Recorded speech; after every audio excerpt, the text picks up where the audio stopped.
Hey, how's it going, everybody? So I'm tall and this mic is down here. So like if there's any disconnect, just let me know. So I'm gonna kind of take this a little slow and laid back and just kind of talk with you guys about what got me to this point and why people asked me to talk today. My name is Jon, as he said, Flannery. I own and operate the small studio of just myself, of Cryptogram.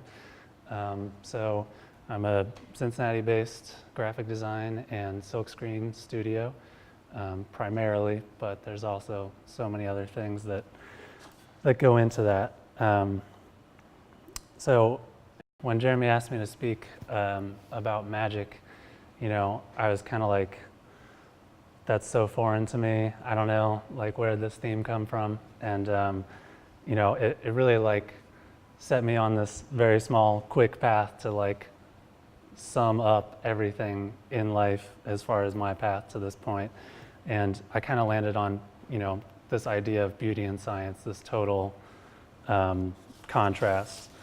And I think that, you know, throughout the course of my life, it's been something that's just like popped up everywhere, sort of happenstance. I really count on nature and just like the natural happenings of the universe, as corny as it sounds, to really guide inspiration. I feel that, you know, when you're inspired too much from like works of existing artists or existing designers, that it can kind of like cloud who you are and what your style looks like. So not that that's not something that is not very prominent to how I'm influenced, but I believe that, you know, within nature and within just going about the everyday, it's all the little things. And I think what pops out to you should be your little like mental notes, and like that's almost like your Pinterest board, as it were. You know, it's like all in the mind. So kind of want to talk about Dennis Rodman for a minute.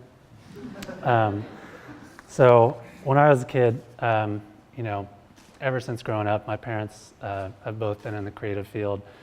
My dad was a photographer, still is to this day, and my mom studied painting and design and went into marketing and advertising, all in Cincinnati. And so, you know, from when I can remember until now, like, it's just, you know, it's been the best viewing of artwork and like museums and all this great exposure that she totally like intended on me to see, but I really didn't understand it until, you know, I was able to understand it. So when you're young and you're like in 5th and 6th grade, of course you like the stuff your parents like, but a lot more you like the stuff that your friends like, and played basketball, you know, whatever, and didn't after a while. But the thing I was really interested in with, you know, basketball and sports in general were, of course, the cards. And, you know, it was sort of this card that stuck with me when, you know, I first took it out of the pack. Like, as you can see, this is like how I've preserved it, like a 50-year-old archivist or something would, like in like a 1/8-inch thick, you know, plastic housing with a screw fastener, like crazy shit. But, you know, to me, it's like, this was everything. Like, first of all, Dennis Rodman, like unstoppable force, unstoppable personality, like both on and off the court, totally demanded people's attention because he just did what he wanted to do and, you know, said whatever to whoever didn't like it. And he wasn't the greatest basketball player, but, you know, he was on, you know, the Bulls' Dream 5, and like, you know, he just killed it everywhere else. And otherwise people stared at his hair, and that's what made other people suck and him good. So beyond that, like, he always had a lot of really good basketball cards, but again, it was this one that like really, I think, sort of like set me on a path to really look at that stuff a lot more. Like I said, I'd always like been to museums at a young age, but when you're that young, you don't really have an idea of print process or like how the painter did this. You kind of just marvel at how wonderful an image it is, or how it looks in a room, or how it looks next to another piece. But with this, it was like, oh, I can touch this, I can feel this, I can like move it around and see that foil change, so it's like a really nice digital print with a rigid gold foil stamp. And I had no idea what that was, but I kept on referencing back to it because, it was like something that I knew humans created, like this isn't just like a painting someone's doing in their studio. These are like adults in a boardroom probably trying to sell basketball cards, and are like, how can we make these like as shiny as possible to little kids and whatever. And that's like, you have a big budget for printing and that's it, It's the same thing, like, no offense ladies, but your like hair products, body products, everything like that are like so amazing, and they know that they're amazing, the people who make these things, because you love them and like you want them to always get better. And like for some reason they don't do that for guys, but I wish they would. So growing up, it's going like shopping with my mom, and like that's boring, but like I was like really caught by the tags on all the clothes. And it's like, this is how like companies who are really competing against each other like set themselves apart from each other and really like say, hey, this is the quality that we're at. And that really struck me because you have like your Kmarts and things like that, and you go and you see what like how those are printed. And like, to me as a little kid, like seeing like things at Kmart and then going to like Macy's and then even going to like Saks downtown, it's like these echelons of care and like what they put into a product. And sure, they're at a different price point, but those are to apply to different sort of ways of seeing, ways of aesthetic. So it's that, and it's just like always going to work with my parents. Like I said, my dad was a photographer, and he had a giant studio and darkroom, and I didn't know what any of that was, and sort of learning all that was pretty amazing because it was something that none of my other friends did. Their parents were like bankers and lawyers and super stereotypical stuff. And to me, like, I grew up in a world of color and like shining foil and shit, and it was like, where's this stuff coming from? Like, I want to figure out how this is being made. So along with that, my parents understood that I had an interest. I totally understood that I wanted to kind of like see what's up with what they do. So I was in art classes at the Art Academy when the building was attached to the building we're in now, and of course spent a bunch of time here and at the Art Academy, just kind of wandering around studios, like seeing what students then were doing. Like, being in the print lab was amazing to me because like it seemed like people really didn't give a fuck. Like, they just like screen printed on the ceiling because they could. And it's like stuff like that, and like seeing tags in the stores, and like it's kind of like you feel like you're only discovering this, and the fact that like there's other people out there who feel the same way made me feel that like this is the right way to go in my life. So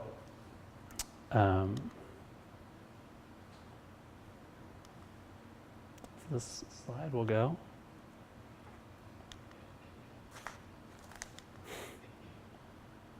I don't know if this will go.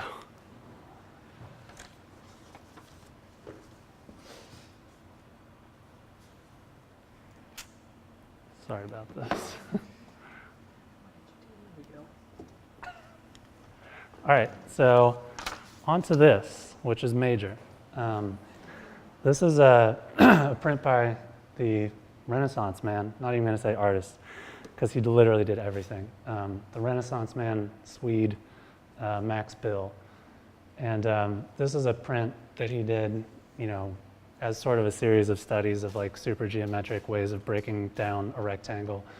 And this one was pretty much one of his most successful ones in that series, and it went on to become a poster for the '72 Olympics, which he actually made vertical for the poster, and the formatting for the Olympics was down at the bottom, like with all the other artists who did posters.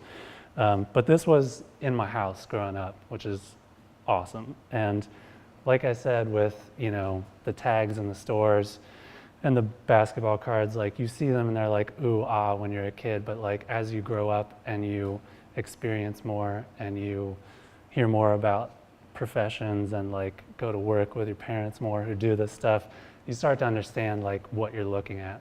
And so, as I started to get into high school and just take more classes and really understand what it is that I wanted to do, I started to look at this more and come back to it more and more. So to kind of give you an idea, it is a silk screen, sorry. It's about 40 by, 25, 30. So it's pretty big in scale, and it, you would think, if you're just looking at it right away that it's just 2 overlays, but it's actually, each one of these quadrants is a shape. So if you know the practice of silkscreen, which I'm assuming most of you do, you lay down one color at a time. So it's not like digital where you just run it through a press or offset. It's really literally a combination of beauty and science. So, to make this beautiful thing, you need a certain level of technology and science and know-how, skill, craftsmanship, all that. So, it may seem really basic and kind of look at it and you're done with it, but when you're looking at it in person and you're up on it and you're seeing that like this color was laid next to this color and there's no overlap and there's no white space and all that, it's kind of like looking at perfection. Like, a human did it, but it's kind of the closest thing. So for me, it's just like, an apex to come back to constantly, and something that I still do to this day. And it really kind of put me on the path to like get to that point. I knew that I wanted to like express myself through drawing and through any means, any tools that I found available. But I also knew that even if it was for someone else, I wanted to create beauty that was as well executed as this. That's the gold standard. So I went through, grade school, high school, all kind of like hating everything else about school and just really being into the art side of things and drawing. And, I kind of knew, like, even from an early age that, like, I was going to be practicing this for a long time and that I wasn't going to focus so much on the history of the United States from a certain point of view, and like, which is total bullshit, and math and science, which totally I should have paid attention more in science now that I think about it, and math too. But I'm still not like dealing with fractions and stuff, so still whatever. So this is like, I'm just gonna throw this one out there as like, I was making art between when I was born and when I went to college, okay? So this is some stuff, I didn't want to go through the whole like, oh, here's my doodles and shit. So this is just a piece that, I did at art camp at, Art Academy summer classes. Totally probably just not thinking about being serious, but having fun. And that's why I really like it, is because it's just like a collage, and I use those like little scissors, that like have the already cut out ridges that are for scrapbooking basically. So this is like super 90s. I think it was done in like 95 or something, 93, I don't know. My mom was awesome enough to put this on a postcard, which is crazy.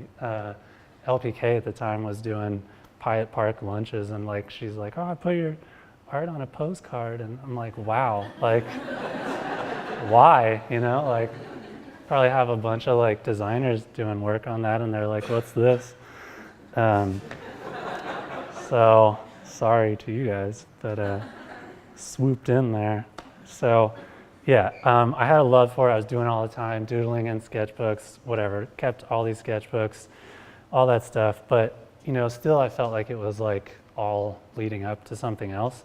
So, after high school, after like having a little skateboard team with my friends that like I made all of our skateboards, we called ourselves Poo Poo Productions. Like it was totally modeled after Jackass, and like, we just like loved that, and I loved skateboarding, and we all did, and like, no one else was creative, and I was like, I'm gonna make us boards.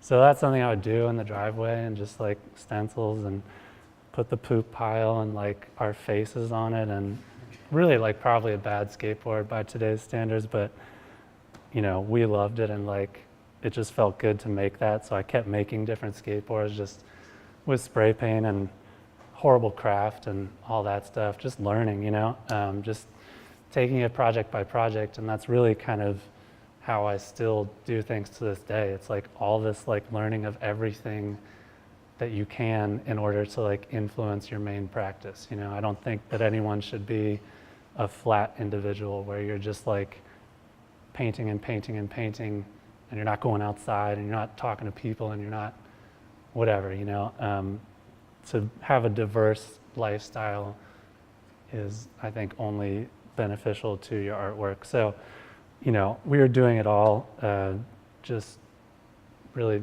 experimenting, and I was doing terrible t-shirt tests in my basement, and like, I think my first silkscreen was seriously like, I don't even think of anyone's really done this that I've heard of, but it's like wax paper with spray mount on the back that you kind of make a stencil and then like roll a roller of ink over, which is not a screen print at all. But, I did it, and it was a learning experience. And I just kind of knew that I want to go to art school after high school. So I applied to a few places, but I got in at the Art Academy, which is, where I'd spent so much time growing up. And I was just like, this feels right. It's in Cincinnati. I don't have a reason to leave. So that's what I'm going to do. I got in. To my dismay, I was not going to be in the building I'd spent all this time in my life in. I was going to be moving to over the Rhine in this brand new building. And I was like, all right, hope it's the same school. And it was, it's cool. But so there I really, went into graphic design first, which is crazy now that I look back on it. Mainly just probably because I was looking at, Max Bill, and I was looking at, skateboard design and stuff like that. And I'm like, oh, I guess I'll go into design and kind of take photography, which I'd always been interested in, and start to take a little printmaking. But once I got about a year through design school, I kind of realized like, I don't really know if this is for me, the way that they're laying it out. Kind of had some clashing with a professor who thought that I should be more rigid in my rules, and I understand that from a design perspective. But I also understand that being a designer to me is not just like using a computer and using hard edges. It's just designing with almost more tools than a painter would. Like you're designing with infinite tools. You're just making an image that communicates, essentially. So I just became really interested in that, but I wasn't interested in how it was taught. So I made the decision that I was really trying to come out of school with more knowledge about printmaking, like in general, because they were not teaching you how to like get a file to a printer after you had saved its final version on your screen, and that's just like crazy to me. People were like having issues with the printers at school, and they weren't even out of school yet as designers. And I'm like, this doesn't make sense. Design and print, just like design and screen, for web designers, they go hand in hand. It's intrinsic, it doesn't leave from itself. All of these prints, which by the way, there's a bunch of work up here, they're all prints, but they're all design, right? So don't you want to care about how they're printed after they leave your computer screen? Don't you want to make that the best thing that it can possibly be? Of course, yes. So I was in school and pretty much studying as much printmaking as I could, along with photo classes, and just basically, you know, driving design into all that stuff, you know, making it all design driven, and failing as much as I could, just experimenting, getting really mad, you know, getting through all that stuff, you know. It was pretty much like ripping off a Band-Aid, but it's like totally visceral experience, and I still love that to this day, just failing, and next time you don't fail, you know, it's something else. So I was just like super serious about that, pretty much only did design and print work, and kind of kept up with my classes as much as possible. It was like, even though I was in art school, I was still more interested in like, how can I take the opportunities I have here, such as like spaces to work in, and kind of start my path for what's after school. So, you know, just because I was like decent at printmaking, I started to get, you know, requests from friends and other clients, you know, quote unquote, aka like some bands that you know, and I don't even know, like some person's business card who's not really even doing anything. They need like 100 of them, you know, whatever. So really like rudimentary stuff, kind of stuff that I wouldn't do now, but back then I was like, man, yes, like this is gonna lead to something else. And even though it seems kind of crazy, why would they want this? Why would they want to pay this for this? You know, I'm gonna do it because I know that I can do it, and it's gonna make me better at everything else. So from there, you know, I've been super fortunate to be able to travel to Europe and all different parts of the world and whatnot, but I was really struck by Europe, particularly France, and a lot of other parts of Europe do this as well, but I just know it in France myself. You know, their government allocates money to major industrial print shops to silkscreen CMYK ads, you know, constantly. I mean, it's what the public like looks to for getting their information. You know, arts are so central to their culture and everything, that, you know, they really appreciate beauty, and, you know, everything is giant. They have these rotundas which are on almost every street corner, and it's like what people look to find out what's going on in the arts. And you know, the fact that the government recognizes that, like, it's just this full circle that, you know, I really wish we had more of here. But what I was really interested in is, like, you know, maybe the first time I went, I'd see the posters in the rotunda and think like, that's different.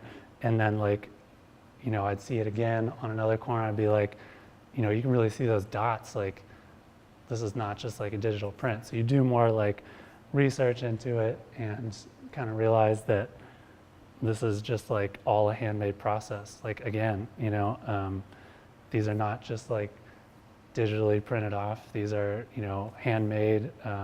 It's on a big machine, but it's still with human know-how. So that's something that I just really appreciated. And I guess even to this day, it's another standard that I put myself to, because, you know, to print that large, it's kind of like, you know, the best of both worlds coming together, right? It's like your giant advertising at a price that's like, you know, they're able to do this at a consistent pace. And so I just thought that, like, every time I come back from Europe, you know, I was gonna like try to integrate this more and more. Like, I didn't find this anywhere here. I didn't find that there was like this craft being put into this in other cities, certainly, but just in Cincinnati, you know, I kind of felt that I can really make things happen here. So I was in school, and then I took my portfolio, which, you know, again, clients, I had been, you know, making posters here and there for different festivals and, you know, little like shows up in Columbus or shows here in Cincinnati, just anything I could get my hands on with the people that I was hanging out with. So by the time I got to senior year, at the beginning, I had a pretty good collection amassed, and I was like doing a lot more work then my classes allowed like more personal work to sort of like inform each other, you know, make the class work better, in turn make the personal work better. So that ended up getting me an internship at Powerhouse, which at the time, in 2009, right, was really like the only place around here that was kind of like doing all that. They were working with, you know, people like P&G, but they were also like doing posters for the Southgate House, its original location, and you know, I just kind of knew them for this good integration of music and design, and they had a print shop within their design studio, and it just seemed like the right fit. They were cool guys, and so I interned with them for a little while, and then right after I got out of school, of course, I was like, can I work here? And they were like, yes. So I guess that's where I'm working. So that was pretty much my next year after school. I went straight to work at a very small agency. I think it was like 3 or 4 people. Like they're interns and kind of fluctuating people, but I'm gonna say like 4 to 5 people. So I was pretty hands-on, you know, like they put me in control of all printing. And that's where I did this piece. So I would say that this is kind of my apex. You know, this was the apex that like I was first able to come up to that max bill level, not in content. This was not my design. If anybody of you know, Hook Up Skateboards, this was a very popular skateboard company in the 90s, and they're just now experiencing a resurgence. The skater Jeremy Klein is kind of bringing all the graphics back, and he's the illustrator who did all this stuff. But at the time, it was just like so controversial because he'd always have these like killer Asian sort of porn chicks, like everything's really accentuated and, you know, just very kawaii, I guess is what you would call it, cute. So, but when I first got this, you know, they like put me in charge and, you know, asked me if I could do it, and of course I said yes, like I want to take the challenge, and they just gave me like a flat file, and I had to do everything from separating to color matching to, you know, working with the client. And it was really the first time that, you know, things were all under my control, and I was being trusted with something that like was going out into the world to people who had been in love with this brand, and like it was going to be delivered to them as like, hey, we okay this, you know. So for me it was huge, and it was like, you know, it's like Mass Bill just asked you to do a print for him, you know. It's like this is a thing that's known to lots of other people than yourself and respected, and you're getting to work on it. So I was like, can't fuck this up, you know, it's got to be great. And to me it was great. Still, I really can't find too many imperfections in it, and I'm really excited about that. It's something that I can look back on and kind of see like, oh, this was displeasing, and like this is where I've taken it to this point. For instance, like I used some black ink on this one, which I would never use, you know, to this day because it scuffs a lot. So just like super little things that really kind of harken back to like looking at tags in Macy's and, you know, Saks and all that. It's like these are super well finished, like everything's perfect, like your hand is not affecting them when you touch it, you know. It's like that's how it should be. Like it's passed a quality control test, and you know, it's all good. So this was really something that I was pretty proud of, and kind of was like, okay, maybe I should really kind of think more about doing this just myself. So after that, you know, did a bunch of work there, printed a bunch of work for them, as well as designed posters, but it was like so much printing, you know, within the course of like a year and a half that I really learned a lot really quickly. And what's great about it is that, like, you know, I was taught in a certain school of thinking, and that school of thinking sort of melded into like my own school of thinking, and I took that and started the studio afterwards. So I met a guy at Powerhouse who I then opened up the studio, Cryptogram, with. And this was our space in Northside for 2 years. So on the left was, of course, before and then after. And now it's a feed store, by the way. If anybody drives down Hamilton, it's a lovely feed store, I will say. It's awesome, and it probably should be there more than this should have been there.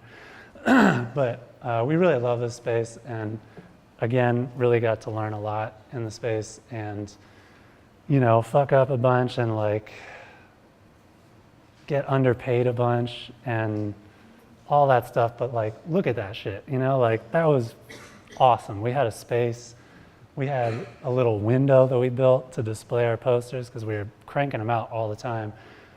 We kind of, piggybacked off of Powerhouse. They were getting to the point where they didn't want to do posters for free anymore. They couldn't bankroll it. It was, they had a lot of other bigger clients that they wanted to deal with, and as they should, But for us, it was like, okay, we're kind of new. Personally, I really want to get my name out there as much as possible. How can we do that and like attract the clients that we want? So we still knew a guy from Southgate, and he was like, yeah, just do them. Like, we're not going to pay you. So whatever, it's free promotion for us. So we were really stupid to do that, but also smart, I guess, because, we made a lot of really great work. I think that to this day kind of shows a lot of like what I care about in the intersection of design and print. And I think my aesthetic is sort of in that wheelhouse, even though I've kind of probably distilled it a little bit. Things got a little crazy back then in terms of doing too much. So we did a ton of posters, and that really led to lots of client work within the neighborhood, and that's just like exactly what we wanted. We wanted to be the neighborhood designer, the print shop. Like, we kind of had this romanticized idea of like all these businesses would come to us and, oh, you guys are screen printers and shit, but like, no, it's expensive and nobody wants to pay for that shit. And, that's the way it ended up going. But, to me, it was just like, we have to do this. Like, we're not going to fail. But the 2 years came up on the lease, and it was time to decide, do we want to keep doing this? The answer was not together. Some relationships just don't work out, and that's okay. So we're both doing our own thing now, and I'm really happy on the path that I'm on, but unfortunately I couldn't be on that path in that space by myself financially. So that had to come to an end. And then I moved to another studio in Essex, and that was for about 3 years. And again, lots of learning, lots of trial and error and failing, but like on a little higher level. I was like getting more clients and like dropping some clients.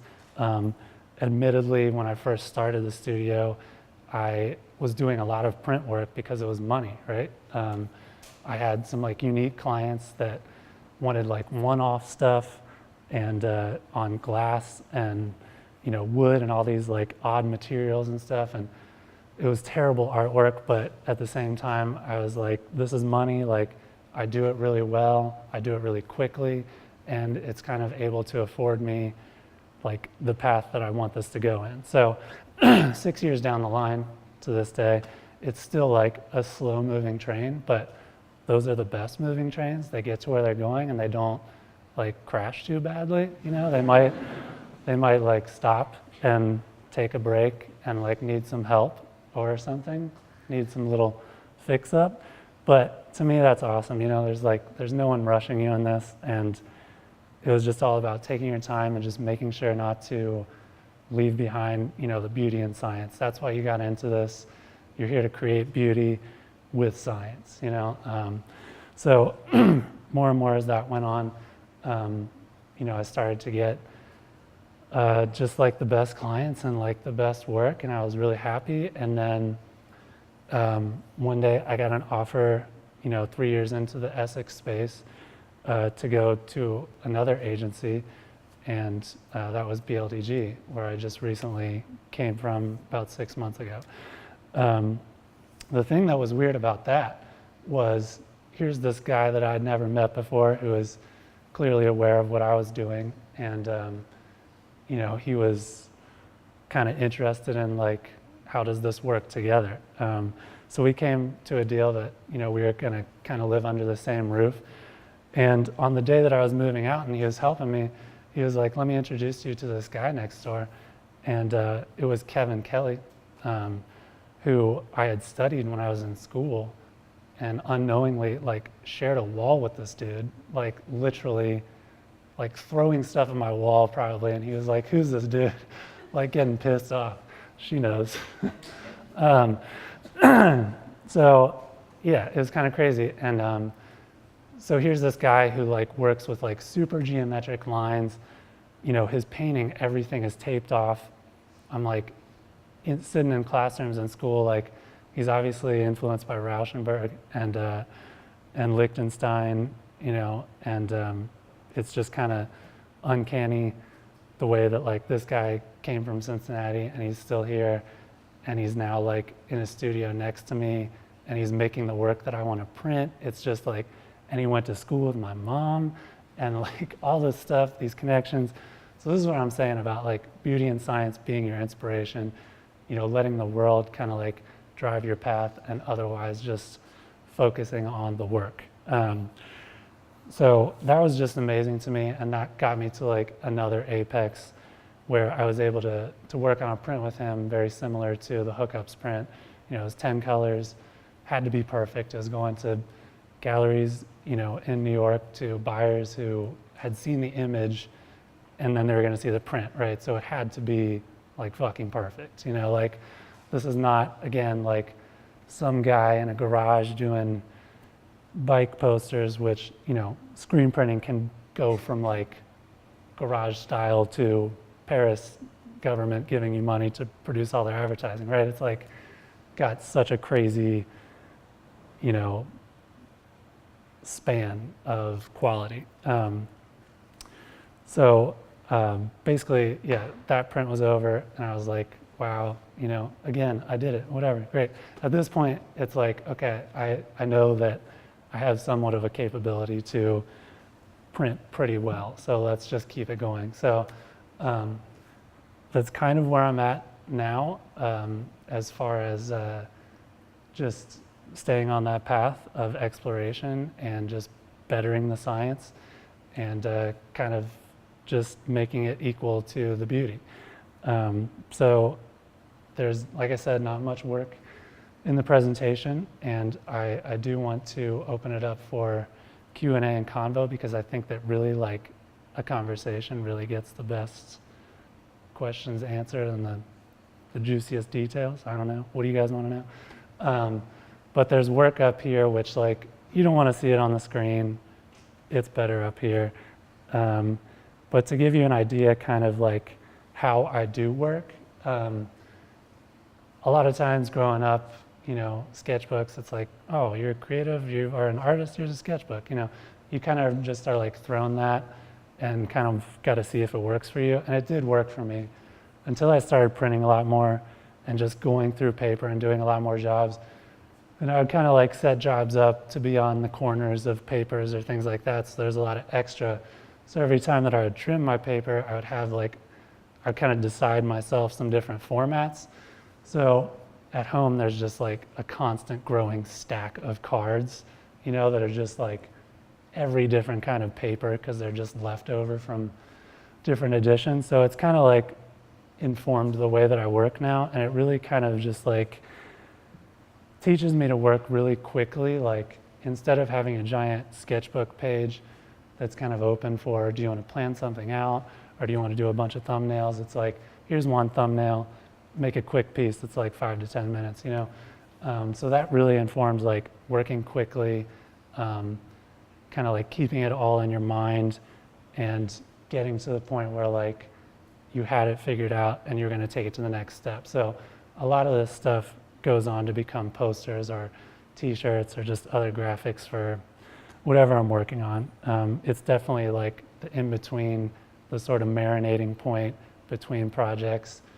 And I would say that it's a combination of this and just like super intense thinking that gets me my best ideas. So again, I kind of want to open it up for Q&A, but I did want to finish with this quote, which is from Neil deGrasse Tyson, and says, "Any sufficiently deep knowledge of anything beyond what your audience knows is indistinguishable from magic." And I think that that sums up like staring at that Max Bill print for like 20 years, you know? I mean, I'm just like, how? And just like, first of all, how's the color so flat? And like, how's it so even? And, you know, how many of these were printed and how? And was it trimmed out? All this stuff, all these questions, you know, that like, as I grow and as I see and experience more and learn more with what I do myself, I'm able to knock off more and more of these questions. So I think that, you know, it's in this way, like taking your kids to art museums, you know, it kind of like starts this like line of questioning that is almost like seeing magic for the first time, you know? I mean, if you're truly interested in magic, you kind of want to know like how it's done, right? But a lot of magicians are not privy to just like telling you. So you got to find out for yourself. Of course, I couldn't go ask the printer who did this in like 72, probably in Germany or some shit. It just wasn't going to happen, you know, and like the internet was not a thing like it is now. And even still, I probably couldn't get in contact with this person, you know what I'm saying? So it's like, that's what's great about growing up with this stuff, and like what I really value about how I came up and how it led me to where I am now is like, it was truly internal. And I got to where I am now by just saying, you know, it's not good enough. It's not the Max Bill print. So I think that's kind of it.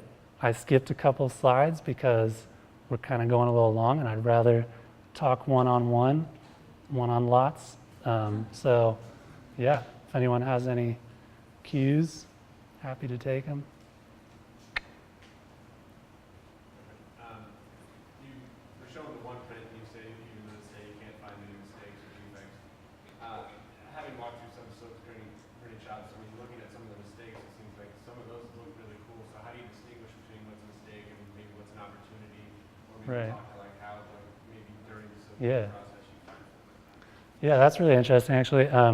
I would say that a lot of like my ideas and for how to approach a print, and like maybe why I'm so quality focused and like how ink lays and like especially finishes in the print are because of looking at proof prints or test prints. So every time that you pull a layer on press, you know, theoretically you put down a sheet of paper that's not in the edition and you lay that layer on it until it's good. It's all cleared out, it's all concise, it's ready for the edition. So with all this layering on like few pieces of paper, you get these combinations that you would never get, you know, if someone just came to you with a print. So it's these like different combinations that to me never existed until I just randomly laid them down one day, that say like for my next print, like, oh wow, like look at how this type of fluorescent ink, not those, lays on this type of metallic, not those, you know? Like you can get a scuff-free finish that like still shines metallic through a color, which is not always the case with a lot of other inks that you might use. So, you know, it's like always an ongoing science project and a study. It really truly is like the scientific method where you're hypothesizing and you're testing to prove a theory. And to me, that's something that's like never going to end because materials will always be expanding, and you know, substrates and inks. So yeah, but to answer your question about mistakes being cool, I do think that they can be cool. It just depends on the context. Like I said, there's so many levels of screen printing that, you know, I think that something that's like using like a t-shirt ink that's like super rubbery pulled through a really wide mesh screen, you know, can be really thick and goopy and really satisfying in that way, but it might not work for an edition for a fine art print that's like all the colors have to be flat. So it's really about context and like what the artist wants, if I'm being commissioned. So yeah, I would say mistakes are not welcome in like an edition that an artist is commissioning unless they're working with you layer by layer, which is not uncommon. But yeah, it's just all about context. Wabi Sabi is awesome.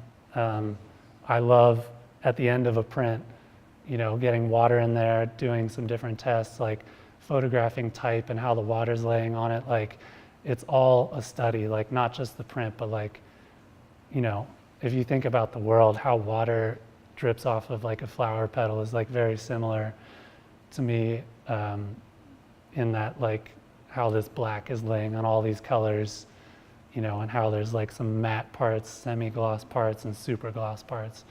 So it's just all very interesting and never ending, Ooh, yeah. Can you maybe just hold up like your two favorite, a specific film? Oh, sure, yeah.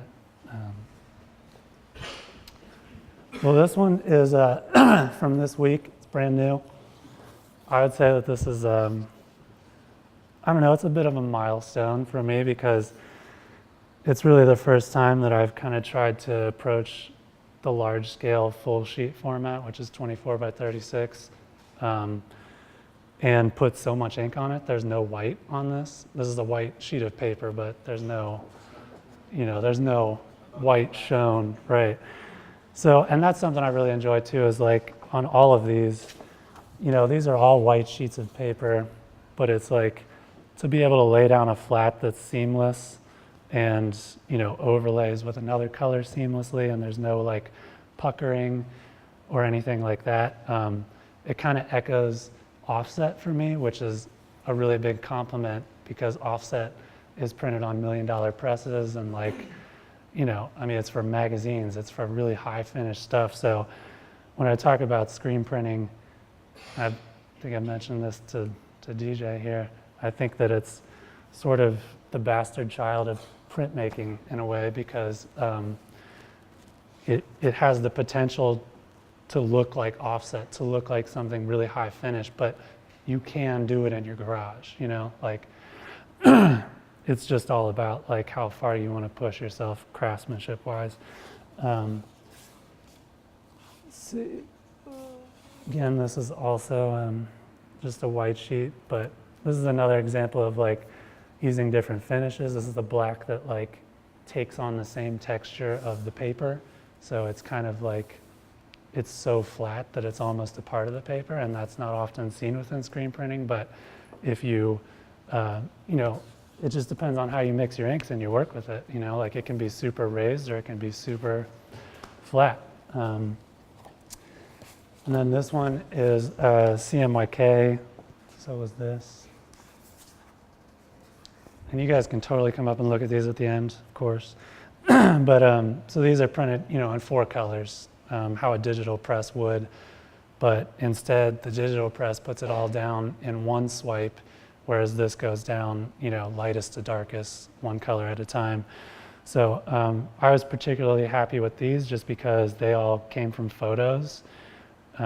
Like these were ice cream letters melted on a sidewalk and put into here. And, that's what I really like about CMYK is like you can describe an image photographically and realistically, but you can also use the colors that make up that photo to produce flats and overlays. So yeah, just all around sexy stuff, So yeah, and then I would say this is another favorite. Just dropping paper. These were just like, I did a ton of splattering on a ton of paper throughout my studio, from really black splatter sheets to really like sparse, not much going on white splatter. And I ripped them up and made collages out of each one. So each one is like sort of a figurehead for Halloween. This is a Halloween mini tour. So for me, it's just like, I really enjoyed this because it's everything about the process I like, right? It's like doing the research and really like caring about your source material, and then like being a painter and putting together this one image and, kind of not really being able to press undo and like what's done is done. And then, distilling the image to like a very satisfying dither, has a lot of contrast, really nasty, but then making it print like totally flat and just like, the hottest fluorescent with the blackest black. So yeah, for me, it's just like coming full circle, you have this in your head and it comes out on the page. It's just like, all right, on to the next one, let's do this. Let's keep pushing, So, yeah. Anyone else have anything? Questions? There's like so much that I skipped. Could probably talk about psychedelics all day, but just you get the idea. It's all in here. So this quote pretty much sums it all up, Just keep doing what you do, and people will want to know more about it if you care. You got to care. So thank you, everyone.